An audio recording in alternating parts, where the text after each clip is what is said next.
मित्रता सब बहुत ही अच्छे होंगे। आपका स्वागत है यूट्यूब चैनल पे। आज एक बहुत ही धमाकेदार नाच गीत लेकर आए हैं। कैसा लगेगा प्लीज़ कमेंट करके जरूर बताइएगा। जो लोग इस चैनल पे नए हैं प्लीज़ लाइक और सब्सक्राइब जरूर कीजिएगा।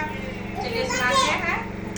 राजा बेटी झूलनिया तू कर लैला, राजा बेटी झूलनिया तू कर लैला,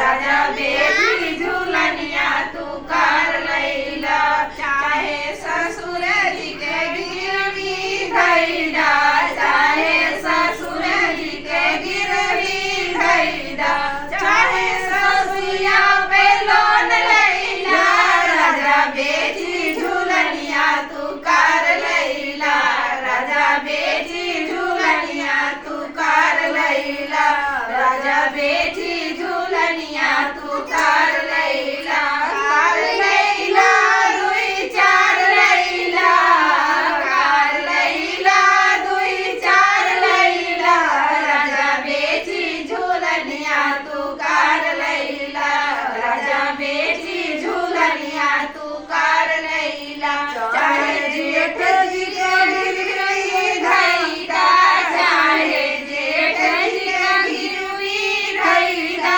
चाहे जेठनिया पे लोन लैला, राजा बेटी झूलनिया तू कर लैला, राजा बेटी झूलनिया तू कर लैला, कर लैला दुई चार लैला, कर लैला दुई चार लैला, राजा बेटी झूलनिया तू कर लैला, राजा बेटी